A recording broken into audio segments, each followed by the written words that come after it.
tonight. Jonathan Davis is a wealth manager, he's an economist, and obviously for that reason speaks for one particular side of the fence. He joins us live on the programme this evening. Evening to you, Jonathan, a friend of the programme. Thank you for joining us.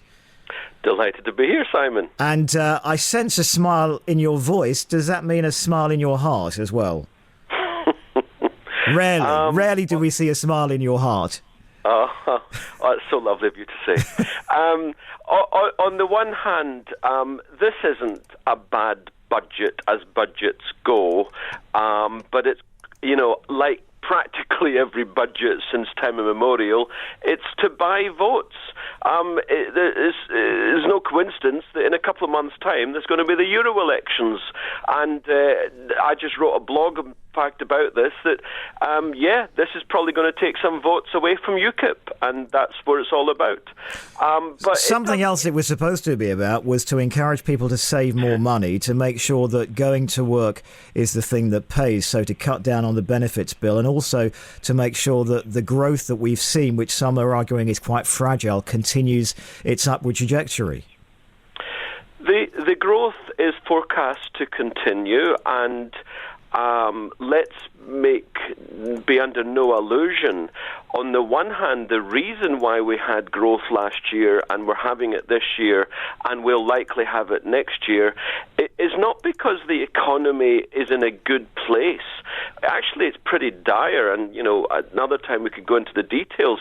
It's because we've still got the emergency base rate from 5 years ago. Does anyone see an emergency? It's secondly because the current government, Chancellor Osborne, is borrowing about £110 billion a year to pretend that everything's okay. And thirdly, to me, the most iniquitous policy I've seen in years, help to buy, or as I call it, help to sell. It's so inequitable, it's so unfair, but it's a massive vote winner. There is one other thing, though. Just because we're having some growth, and it's forecast to continue for 4 or 5 years, it assumes that there won't be a global economic shock. Now, I think that's a really optimistic assumption, because I can tell you the global economy is at best fragile.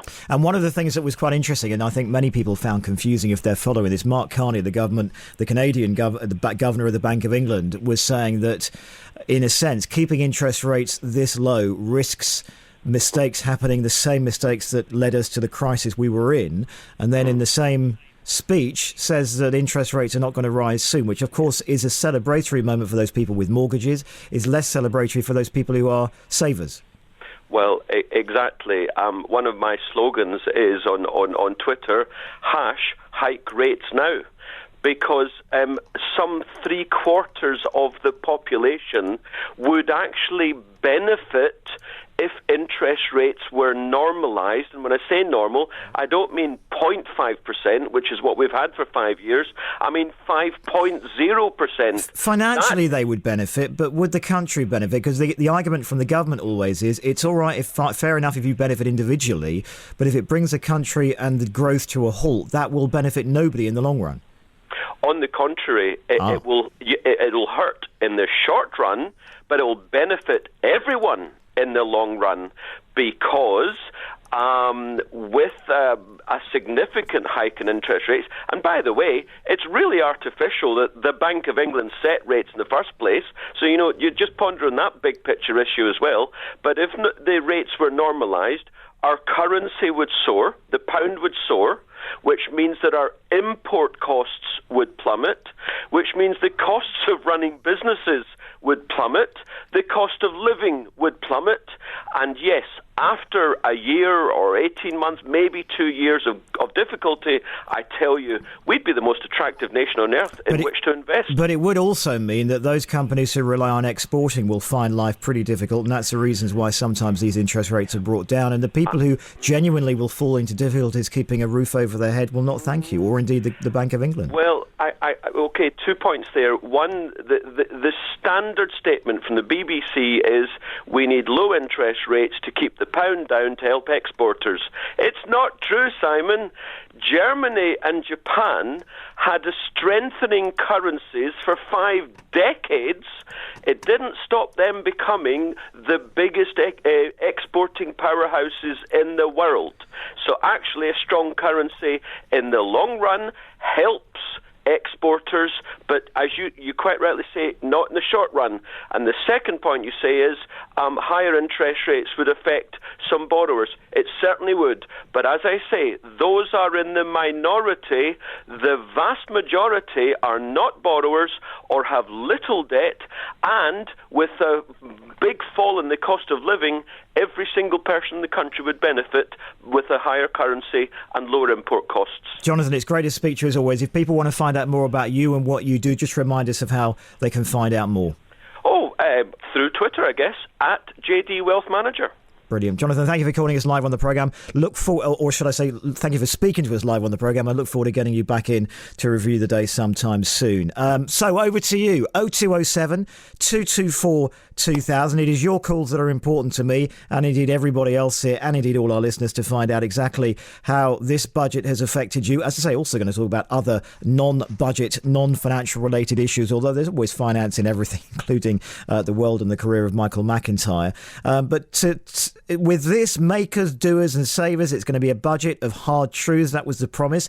It may well have been a budget of hard truths. Will the truth hurt your finances, or will it allow you to stretch your income perhaps even further? Very few giveaways were expected because of the state of the economy and the continuing programme of austerity. However, what did this budget mean for you? Are you going to be putting more money into playing bingo? Are you excited about the increase in money you could put into ISAs? Are you worried about the potential for interest rates to rise in the next year or so? And what about if you have at some stage bought an annuity which you've been very disappointed about in terms of the money that you're giving? It is too late for you, but I bet perhaps in that case you may have wished that this had come in before. The idea that you can get access to your pension pot and you don't have to buy an annuity, although you also might share the concern of others that if that were possible, if you blow all the cash too early in your retirement, you've got a real problem seeing it through, a problem which the state may have to pick up from. 0207 224 2000 and all of that. Beer duty cut by 1 pence a pint. Duty on spirits and ordinary cider frozen. Talking about whether you do the bingo, because the bingo duty is going to be halved to 10%, and they are promising that those who play bingo will benefit because you will get higher payouts. What is the joy of playing bingo? Why do you do it? Do you still do it? And we'd love to get your reaction on that and all the other maybe bits that you have spotted because it absolutely affects you, including 2% above inflation rise on tobacco, fuel duty rise planned for September is now not going to happen, and a £7 billion package to cut energy bills, including various specific methods that they talk about regarding carbon pricing, etc. So all of that, 0207 224 2000 is our number. Greek is in Clapham. Even if you're Greeky, welcome to the show. Has this been a good budget for you? Good evening first, Simon. And first thing I wanted to say, John, wow, you need to clip that part where you were just speaking. Jonathan Davis. Yeah. I take my hat off to him, and so should the whole country, and you should clip it and send it to every MP in Parliament and every party in Parliament, because when they hear him, maybe if they implemented some of those things he said, maybe we might have a chance. So those things that he was talking about, including interest rates going up and various other things, you would be absolutely supportive of those ideas?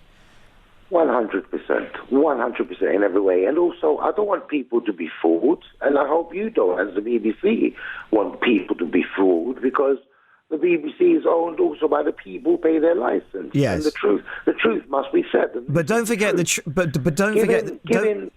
Sorry, all I was going to say before you come back is don't forget the truth is a version of events from the particular side with which you are speaking. And if there were only one truth, there'd only be an easy way of reporting it. What you end up having to do is to do it from the both sides, because whilst one budget move sounds wonderfully excellent and can benefit you, it will benefit somebody else far less. It possibly will harm them, and nobody actually knows the financial future.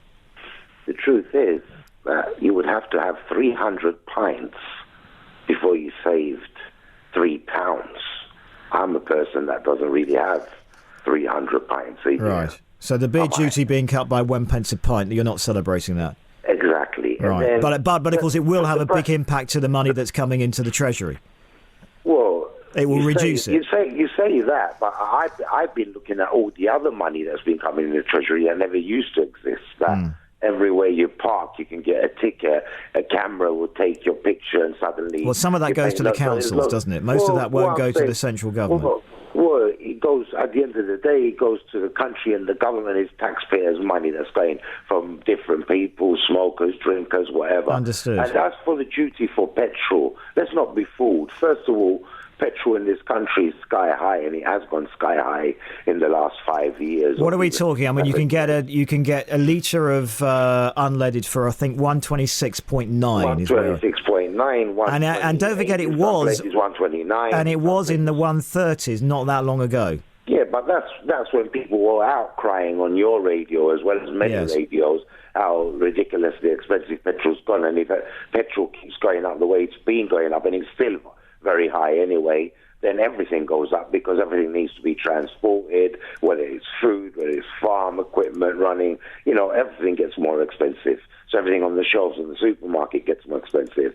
And also, it's sad that people, the majority really are savers and been saving most of their lives until they're retired, and they've got a measly, not even a 1% of anything. And then you've got the bankers who are getting millions and billions between them of payoffs and, because they work so well, whatever they did, instead of getting all those millions, all those big directors and top paid people in the banks, why don't they just give that some of the people and give a 3, 4, 5% back to them for their interest for working so hard all their lives? The things that are going on, don't let the government fool you, because this government and the Liberal Democrats, it was a floozy. That's how they got in. They got in once. Believe me, Simon Lederman, while I and you are still alive, and I hope you'll live a very long life, my friend, they will never, ever get in again, and I hope they never do. Because who? The Conservatives? The Liberal Democrats. Oh, the Liberal Democrats. The Liberal Democrats, because they go on like they're goodies. Well, hang on. It was the Liberal Democrats, don't forget, who are responsible for the basic rate of income tax, the marginal level at which you start paying it being raised to 10,500. That means a huge number of people now will not pay any tax. That was down to the Lib Dems. It wasn't down. Don't you ever? Well, why wouldn't I believe it when that on day one that was their deal? They would not go into coalition with the Conservatives unless the Conservatives agreed to raise significantly the point at which people start paying income tax. I was there. So why would I say that's not true? That is true. I was there. I remember. Well, maybe that's true, but at the same time, they have to listen to some of the other people in the other party. They weren't there ruling the whole party just because they got in with the flus. Because the only reason they got in, the Liberal Democrats anyway, is because the people had enough. And they just wanted to show the two main parties, like, we're going to vote for anyone. But right now, being honest with you, even the Liberal Democrats, they did lie to a lot of people. And I'm the person that knows. Well, did they lie or did they have to change because they came into coalition? They were not in power in their own right.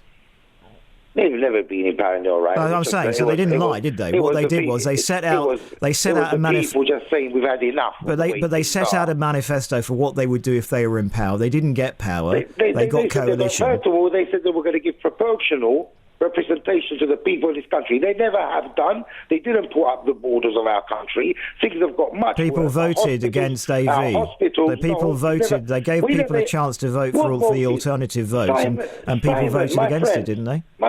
Isn't that what happened? We've never even had a referendum whether we should be in the EU. We have been lied to by any party that's been ruling at the time. OK, I'm going to leave it there only because we're straying away from the budget, but as always, interesting debating with you. Thank you for the call, Greeky. 0207 224